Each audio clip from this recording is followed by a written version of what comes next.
السلام عليكم ورحمة الله وبركاته. متابعيني الغاليين حبايب قلبي، ازيكم عاملين ايه؟ وحشتوني قوي قوي من الفيديو اللي فات. تعالوا النهاردة اقول لكم هعمل حاجة حلوة قوي، لذيذة قوي، جميلة، مش مكلفة، ويعني اقول لكم ايه، ما خدتش وقت، ومن حاجات بسيطة كده، مكونات بسيطة في البيت عملتها وطلعت روعة روعة. بس ما تعملوها امشوا بالمقادير اللي انا عاملاها دي، وبالطريقة واحدة واحدة كده بالمظبوط، تطلع معاكم حلوة قوي وطعمة ومش مكلفة وموفرة جدا. تخيلوا انا عاملة الكمية دي كلها من كيلو دقيق بس. تخيلوا برضو لو انتوا بتجيبوا القطعة دي من الفرن معدية، سعرها كام دلوقتي؟ هتلاقوا سعرها يعني كبير. بس لو عملتها في البيت هتوفر معاك كتير، مع كوباية شاي الصبح، مع كوباية شاي بالليل، وانت قاعدة بتتفرجي على التلفزيون كده هتتسلى، يعني تسالي حلوه كده، طعمها جميل ومغذيه وحلوه قوي. يلا قبل ما نتكلم واقول لكم عملتها ازاي، نسمي الله ونصلي على الرسول، ويلا اقول لكم مقاديرنا ايه. عندي هنا بيضتين، وعندي كوبايه لبن حليب عشان نعجن بيه، وعندي 3 معالق من اللبن البودره، وعندي 3 معالق سكر، وعندي كوباية مية برضو عشان هناخد منها للعجن، ومعلقة خميرة، ورشة ملح، وعندي كمان 4 معالق من السمنة أو الزبدة. مقادير بصوا موجودة في البيت، كلنا عندنا السمنة، عندنا الملح، عندنا الخميرة. هم بيضتين، مش هتكلفنا كتير، كيلو واحد دقيق، واللبن البودرة كمان اختياري، لو ما عندكيش مش مشكلة. كمان لو مش عايزة تعجنيها بلبن اعجني بمية، مفيش اي مشكلة خالص. كل الحاجات دي بتزود بس النكهة، بتزود الطعم، وبتديني يعني قيمة غذائية اعلى للسينابون. دلوقتي يا حبايبي انا هعمل ايه بقى. جبت البيضتين كده كسرتهم في البولة ديت، هبتدي انزل عليهم المقادير كده. 3 معالق سكر هنزلهم على البيضتين، اللهم صل على سيدنا محمد وآله وصحبه وسلم. كمان هنزل دول 3 معالق من اللبن البودرة، اي نوع استخدميه، لبن بودره زي ما قلت لك، دي اضافه لو مش عايزه تستخدميها خلاص، او مش متوفره عندك ما تحطهاش. هي بس بتقوي الطعم، برضو بتدي طعم احلى، و يعني بتعلي القيمه الغذائيه. بس لو مش موجودة مش هنعمل، لا هنعمل حتى لو عجناه بمية بس. اللهم صل على سيدنا محمد. نزلت بعد كده معلقة الخميرة، نزلت معلقة رشة الملح. هنزل بقى، بصوا دي كوباية لبن حليب ساقعة، انا كنت حاطاه في التلاجة. بصوا عاملة قشطة ازاي، يعني كانت عاملة وش كده. يا سلام لو عندك بقى معلقة قشطة كمان حطيها معاها في العجن، برضو هتديكي طعم حلو. ركزوا بس في المقادير وامشوا واحدة واحدة، هتلاقوا هتديكوا نتيجة حلوة. كوباية لبن حليب، بيضتين، رشة ملح، معلقة خميرة، مية للعجن، 3 معالق لبن بودرة، ده في 4 معالق سمنة. دول المقادير اللي احنا هنشتغل بيها. انا قلبت كده المقادير مع بعض، بس لسه ما حطيتش السمنة. هضربهم شوية كده زي ما انتوا شايفين. هنزل بقى ايه، هنزل السمنة، ادي معلقة 2. يعني هي لو ما فيش زبدة مش هنعمل، لا اقول لكم على سر، انا عاملاها دي سمنة عادية ومن العلب، وانا حطيتهم في التلاجة لما مسكت نفسها كده يعني جمدت شوية. لو ما عندكيش زبدة المفروض هناخد ايه 4 مكعبات زبدة. لا لو هي ما فيش بقى زبدة، جمدي يا ستي السمنة، ما فيش مش هتجمدي السمنة، اشتغلي ب4 معالق سمنة. خلاص كده المقادير خلصت، ما فيش حاجة توقفنا، واحنا اي حاجة بنوجد لها بديل لو مش موجودة. اللهم صل على سيدنا محمد وآله وصحبه وسلم. لو لسه معايا لحد دلوقتي حبايب قلبي الغاليين، يلا بقى اعملوا لي اشتراك، متابعين الجداد وتجوالي في قناتي، ان شاء الله تعجبكم، تلاقوا محتواها مفيد ليكم وفيها توفير وتدبير. اعملوا لي اشتراك، وما تنسونيش باللايكات. وحبايبي متابعيني اللي هم معايا من بدري، ما تنسوش بقى اللايكات الحلوة بتاعتكم وتعليقاتكم الحلوة اللي بتشجعني وبتخليني استمر. اللهم صل على سيدنا محمد وآله وصحبه وسلم. انا ماشية معاكم خطوة بخطوة، وبعمل معاكم واحدة واحدة عشان تطلع معاكم الحاجة نتيجتها حلوة زي ما طلعت معايا. بس طول ما انتوا بتشتغلوا كده سموا الله وصلوا على الرسول، تطلع حاجتكم ببركة سيدنا النبي وبركة بسم الله الرحمن الرحيم حلوة وزي الفل. دلوقتي يا حبايبي انا ضربت المكونات السوائل دي مع بعض، وبعد كده نزلت عليهم الدقيق بقى، كيلو من الدقيق زي ما قلت لكم. لازم ننخله الاول عشان لو في اي تكتلات في الدقيق برضو يعني نبقى ضامنينه كده. كل ما الدقيق بيكون منخول بيبقى احسن طبعا وبيديني نتيجة احسن. نزلت كده كيلو الدقيق هنخله وهبتدي ان انا اعجن بايدي. اللهم صل على سيدنا محمد واله وصحبه وسلم. عارفين يا حبايبي انا تملي صلي على النبي كده وانا بعمل الاكل وانا بعمل حاجتي، عشان بحس كده الحاجه بتبقى فيها بركه وبتطلع حلوه ببركه بسم الله وبركه صلاته على النبي عليه الصلاه والسلام. اللهم صل على سيدنا محمد. عارفين بقى لما هتيجي تعجني لم بايدك كده، والعجينه دي عايزه لت وعجن كتير زي ما انا بلت وعجن كده برضو وانا بتكلم. بس انا عشان اقول لكم على المقادير يعني، وواحده واحده ونعيد ونزيد لما عشان بناتنا اللي هم لسه متجوزين يعرفوا يطلعوا الحاجه كويسه كده ويبقوا ستات بيوت شاطرين كده. يعني كل حاجه ان شاء الله بالخبره بتبقى حلوه. عارفه زمان كانوا بيقولوا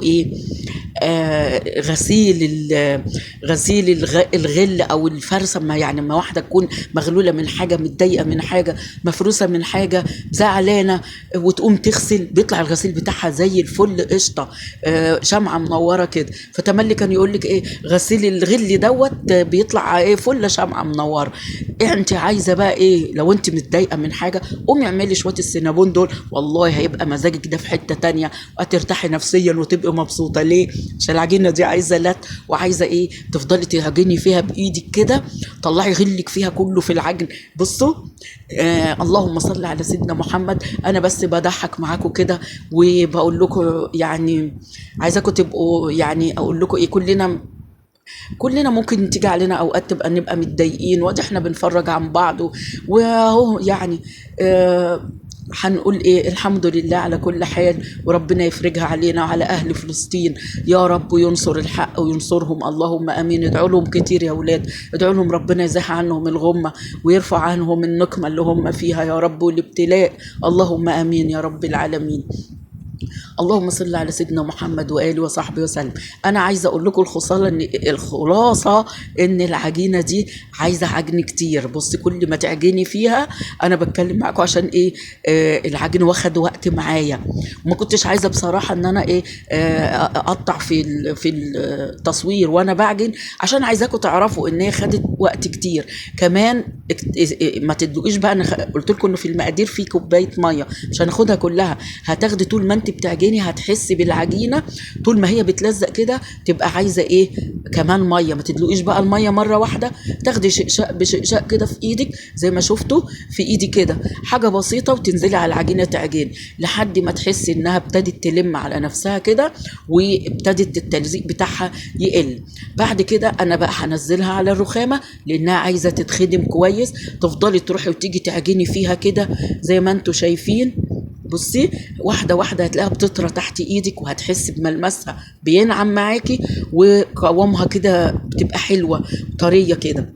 انا طبعا ببقى غاسله الرخامه ومنضفاها بخل عشان هعجن عليها زي ما انتوا شايفين حبايب قلبي كده.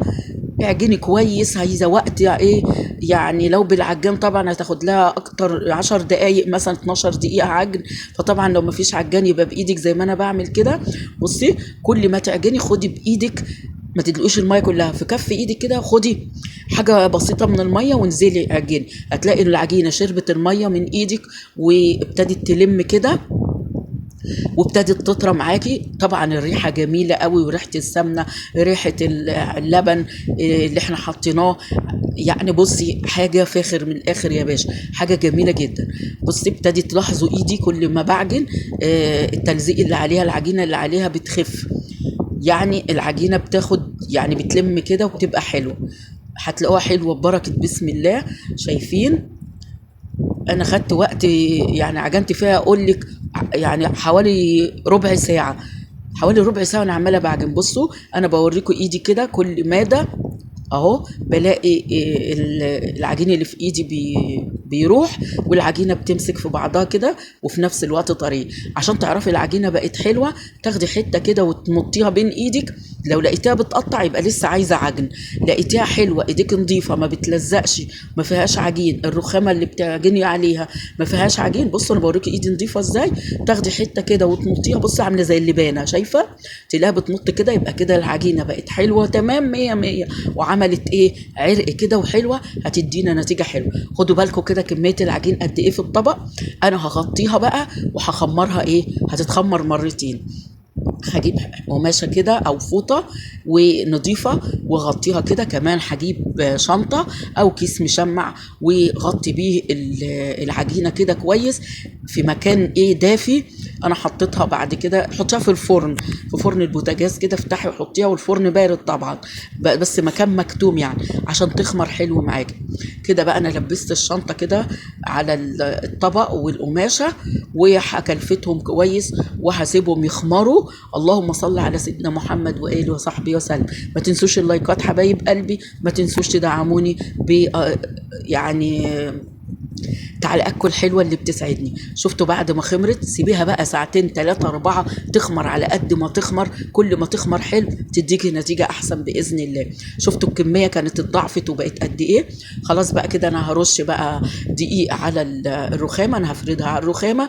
هنزل كيلو الدقيق كله، العجينه يعني العجينه كلها اللي عملتها من كيلو الدقيق زي ما انتم شايفين، عجينه حلوه حلوه.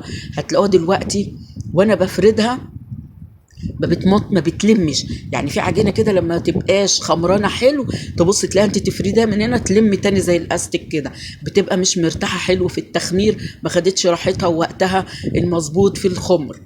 بصوا بقى انا بعد ما فردت كده بايدي، طبعا عايزه مجهود في الفرد، فجبت البتاع الفراده اللي في ايدي دي، انا ناسيه اسمها يا اولاد دلوقتي معلش. بصوا انا بفردها كده، لو قادر تفردي بايدك افردي، فرديها بقى على قد ما تقدري، سمك 1 سنتي، سمك 1 سنتي، رققيها كده على قد ما تقدري. طبعا انا فرداها فرده كده على الرخامه العجينه كلها. بعد كده هتجيبي كمان سمنه، مش هقول لك قد ايه المقدار، برضو قولي 4 معالق سمنه تاني. المهم ان انت الزبده او السمنه اللي انت هتدهني بيها وش العجينه تغطيها كلها، ما تكونش فيه اي حته صغيره حتى في العجينه ما عليهاش سمنه او زبده. افردي على قد ما تقدري، بصي خدي كده بالمعلقه وافردي زي ما انتم شايفين كده. اللهم صل على سيدنا محمد واله وصحبه وسلم. بسم الله ما شاء الله تبارك الله، طلعت جميله والله وحلوه قوي قوي. مش عارفه اقول لكم قد ايه كان نفسي ادوقها لكم والله. طبعا بقى انا كنت عامله الحشوه، جبت كوبايه سكر ونص كوبايه قرفه في طبق، قلبتهم مع بعض حلو، وهاتك بقى رش رش كده على وش العجينه، غرقيها، ما تخليش حته كده ما فيهاش سكر وقرفه. لو انت بتحبي السكر اكتر من كده زودي السكر عن كده، انا حاطه كوبايه عشان انا مش بحب الحاجه مسكره قوي. لو انت حابه تكون مسكره زياده، حطي كوبايه ونص سكر، وزودي برضو القرفه شويه. رشي بقى كده، بصي غرقيها قرفه وسكر زي ما انتم شايفين كده. طبعا ريحه القرفه جميله، ويا سلام يا سلام، وهي ريحتها في الفرن حاجه فاخر من الاخر يا باشا، الريحه جميله جدا. بصوا يا حبايبي، انا بقى جبت الكاميرا كده عند حرف الرخامه عشان اوريكم. انا هلف الرول، العجينه هعملها رول، فبديت من عند الحرف كده، بصي بتتني كده، بتتني كده وتلفي رول. وانت بتلفي افردي، وانت بتلفي شدي الرول كده لفه يعني شده بسيطه كده عشان يمط معاكي، يديك استطاله للرول. بصي يا حبايبي، انا وانا بلف بفرد كده اهو، طبطبي كده على العجينه وانت بتلفيها، وامسكي كده، شايفين انا بمط بايدي، بمطها. انت هتلاحظي وانت بتلفي كده، لو لقيتي حته عاليه خدي منها وانزلي على الارفع، على الحته اللي هي ارفع شويه زي ما انتم شايفين. بصوا باخد بايدي كده وانزل من العالي على الواطي كده عشان اخلي سمك الرول حلو، يدينا قطعه حلوه كده ماسكه نفسها ومليانه كده. بصوا يا حبايبي، لف كده على قد ما تقدري. ما تنسوش تحطوا اللايك بقى، انا كل شويه بفكركم حبايب قلبي. اللهم صل على سيدنا محمد واله وصحبه وسلم. وشيروا الفيديو ده حبايبي عشان برضو ينتشر وغيركم يستفاد. والله حاجه جميله، والله لو جربتوه هتلاقوه طعمه جميل قوي قوي، مش قادره اقول لكم. القطعه كده حلوه قوي، عامله زي الجاتوه من طراوتها ومن حلاوتها، وطعمها خرافه خرافه. بصوا بقى انا عملت الرول حلو ازاي. هجيبه بقى بره شويه كده عشان اعرف اتحكم في اللفه. انا ما سويتش المستطيل ولا حاجه، خدته كده على ابوه لما فردته وعملته. احنا بنعمل حاجه لبيوتنا طبعا، بس انت طبعا لو هتعملي حاجه تجاري تبيعيها سوي بقى الرول ومش عارف ايه والحاجات ديت والحبشتكنات دي زي ما بيقولوا، لكن احنا عاملينه لبيوتنا مش مشكله. هتبقى ايه، انا فردته ما رضيتش اسوي عشان ما بططش تاني. كده عملته هو رول واحد. بصوا يا حبايبي، كده قسمته 2. اللهم صل على سيدنا محمد. بتجيب الطرف بقى وهتحاولي تخليه هو اللي لتحت كده، وسوي بقى وظبطي ومط العجينه كده، مط الرول كده هيطول معاكي وهيديكي مساحه اكبر، يعني هيديكي قطع اكتر. بصي يا حبايبي، جيت بقى هقطعه. بتعملي انا بوريكم، بقيس بصباعيني كده واقطع. بصي مقاس صباعين واقطعي بالسكينه، مقاس صباعين واقطعي بالسكينه زي ما انتم شايفين كده. بسم الله ما شاء الله تبارك الله. احنا طبعا لازم نعمل ونوفر وندبر. تعرفين هدف قناتي ايه؟ التدبير والتوفير واعاده التدوير. اللي تخيلوا هتشوفوا دلوقتي الكميه اللي انا عملتها قد ايه من كيلو دقيق. حاجات بسيطه والله موجوده في البيت، بس ادتنا كميه حلوه. عيالك يفرحوا بيها، ممكن تديهم للولاد وهم رايحين المدرسه مع كوبايه شاي الصبح، مع كوبايه شاي بالليل كده تسالي قدام التلفزيون. عيالك رايحين جايين كده اطفال يفتحوا ياخدوا منها كده من التلاجة. حاجة جميلة جميلة وطعمها روعة خالص. خلصت بقى تقطيع، جبت الصاج كده فردت عليه سمنة، دهنته حلو كده بسمنة أو زبدة. وهمسك بقى كل قطعة. انتوا شايفين بقى الحتة نهاية اللفة بتاعت الرول، ما تسيبهاش كده، لأن لو سبتيها كده هتستوي هتفرشح كده وتطلع لبره. معلش بقى، احنا كلامنا احنا ناس شعبيين، معلش. هتفرد كده وهتلاقيها طلعت لبره، هيبقى شكلها وحش. لكن بنروح ماسكين، بصوا الطرف زي ما انا هعمل، خدوا بالكم، تروحي واخداها كده تحت القطعه، تروحي فردها كده. اللهم صل على سيدنا محمد. ليه بقى؟ منها هيبقى الشكل حلو، مش هتبقى اما تستوي تطلع لبره كده تنطر وتبقى شكلها وحش وتدي شكل وحش للقطعه. ومنها ان لما هتحطيها كده بتعمليها زي ايه، كفر كده، غلاف كده. بصوا تحتيها زي غطا كده، هيحوش طبعا السكر لما اللي جوه القطعه هيسيح، هينزل العسل بتاعه فهينزل على الصاج وهيلزق ويتحروق. لا، القطعه دي هتبقى عامله زي الغطا كده. بصوا كمان اهو، تحطيها وتفردي كده، تلحمي عليها كده. دي هتمنع السكر انه يسيح وينزل من القطعه، تبقى محتفظه بالسكر بتاعها وتبقى طعمها حلو. فاعملي بالطريقه دي. اللهم صل على سيدنا محمد واله وصحبه وسلم. انا كررتها كذا مره اهو عشان، وعملتها بالراحه خالص، ما كنتش بسرح الفيديو في الحته دي عشان تشوفوها براحتكم وتاخدوا بالكم. اهو بصوا، غطيتي الحته اللي تحت كده، تقفليها كده عشان السكر لما يسيح ما ينزلش. بس برضو لما تعملي القطع وانت بترصيها في الصاج ما تلزقهمش ببعض، خليهم بعاد كده، سيبي مسافات حلوه كده بين كل قطعه وقطعه. ليه بقى؟ لان هو العجينه خمرانه، احنا لسه برضو هنسيبها في الصاج قبل التسويه تخمر تاني، فهتكبر. لما تستوي هتكبر اكتر وهتتضاعف حجمها. فعشان ما تلزقش قوي في بعض كده وتديني شكل وحش للقطع، لا، انا عايزه كل قطعه لما تيجي تشيليها تحس ان قطعه جاتوه كده وشكلها حلو وليها شكل وباينه كده. فسيبي مسافه كده معقوله بين القطع. اللهم صل على سيدنا محمد. خلاص كده خلصت. هدخلهم بقى ايه الفرن وهو مطفي علشان يخمروا، وبعد كده اولع عليهم الفرن على درجه حراره 160 ل 170 كده. من تحت بس، انا كنت مولعه من فوق بس القطعتين اللي هم جنب بعض اللي محمرين دول، كنت مولعه الشوايه كمان فوق وتحت مع بعض. فلما لاحظت ان هي هتحمر فوق قوي رحت طافيه من فوق، خليت من تحت بس. عايزه اوريكم بصوا التسويه، محمره حلوه من تحت، مستويه حلوه من تحت ومن فوق، وجميله جدا وطعمها حلو ويلا بقى ايه، هنحط صوص الجبنه صوص الجبنه، وبعد كده صوص الكراميل. انا طبعا كنت عامله صوص الجبنه وصوص الكراميل، بس عشان انزله مع الفيديو ده هيطول قوي عليكم، فانا هعملهم في فيديو لوحديهم. المهم يعني، بصوا صوص الجبنه بقى بعد ما عملته حطيته في الكيس كده وخرمت الكيس. بصوا سرسبي بقى وغرقي القطع بصوص الجبنه، حاجه فاخر من الاخر من الاخر، طعمها جميل وشكلها حلو خالص خالص. شايفين يا حبايبي؟ غرقوا بقى كده القطع، اعملي يعني كمية حلوة من صوص الجبنة، حتى لو اتبقى منك بعد كده شيليها المرة تانية، مش هتخسر ولا تقول لا. في كيس او علبة حطيهم في الفريزر، ولما تعوزي طلعات تفك واعمليها في ايه، اعمليها تاني. شايفين يا حبايبي بقى؟ انا كده رشيت عليها، غرقتها كده بصوص الجبنه. صوص الجبنه جميل قوي، حاجه حلوه قوي، طعمها جميل، جبنه كده مع سكر مع ايه، مع لبن، يعني حاجه فاخر من الاخر، طعمها بياخدك في حته تانية. جربوا بس وعلى ضمانتي، ولو ما عجبكوش بقولوا لي، بس امشوا بنفس المقادير اللي انا عاملاها بنفس الطريقه، وقولوا لي رايكم، ان شاء الله تطلع حلوه معاكم. بعد كده بقى صوص الكراميل اللي انا برضو عاملاه، قلت لكم ايه، هنزلهم لكم في فيديو لوحديهم. كده سرسبي بقى على القطع، حاجه روعه، حاجه جميله. بصوا الشكل عاملين زي قطع الجاتو. بصوا عايزه اوريكم بقى حته هقطعها كده هشه من جوه. انتوا عارفين الترميله اللي بتبقى في قطعه الجاتو كده يا ولاد؟ اهي عامله زيها بالظبط كده الترميله دي من جوه، وهشه وطريه. طبعا انا ما استحملتش، قطمت قطمه حلوه كده منها، وكلت حته منها، جميله جميله روعه، حاجه فاخر من الاخر. قولوا لي ايه